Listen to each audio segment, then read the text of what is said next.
500 pako me ndihma bazike ushqimore për fëmijët jetim janë shpërndar nga Myftinia e Shkodrës në kuadër të muajit të shenjtë të Ramazanit. 250 pako u ndan në xhaminë e Kiresit, ndërsa pjesa tjetër tek ura e Bunës dhe në rrethin e Malësisë së Madhe.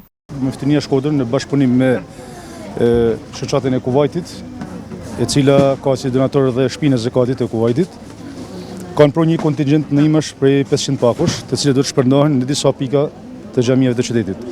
Sot ne në xhaminë e Kiresit do të shpërndajmë 250 pako, një kontingjent për 250 pakosh për familjet nevojë kategoria e jetimave këtë herë. Gjithashtu tek ura Bunës do të shpërndahen edhe atje 100 pako, disa edhe në Malësinë e Madhe kena shpërndarë 50 pako tjera. Padyshim që në fen tonë islame kategoria e jetimave veçanërisht ka një prioritet. Dhe ne si Myftinia e Shkodrës dhe gjithashtu shoqatat kur nuk e kanë lënë mazdorit, jo vetëm gjatë muajit të mëdhenj të Ramazanit, por edhe jashtë Ramazanit gjithmonë vazhdojmë ndihmat dhe shpërndamja e pakove ushqimore. Në kuadër të muajit të Ramazanit, Myftinia e Shkodrës po vijon këtë traditë në bashkëpunim me shoqatat humanitare.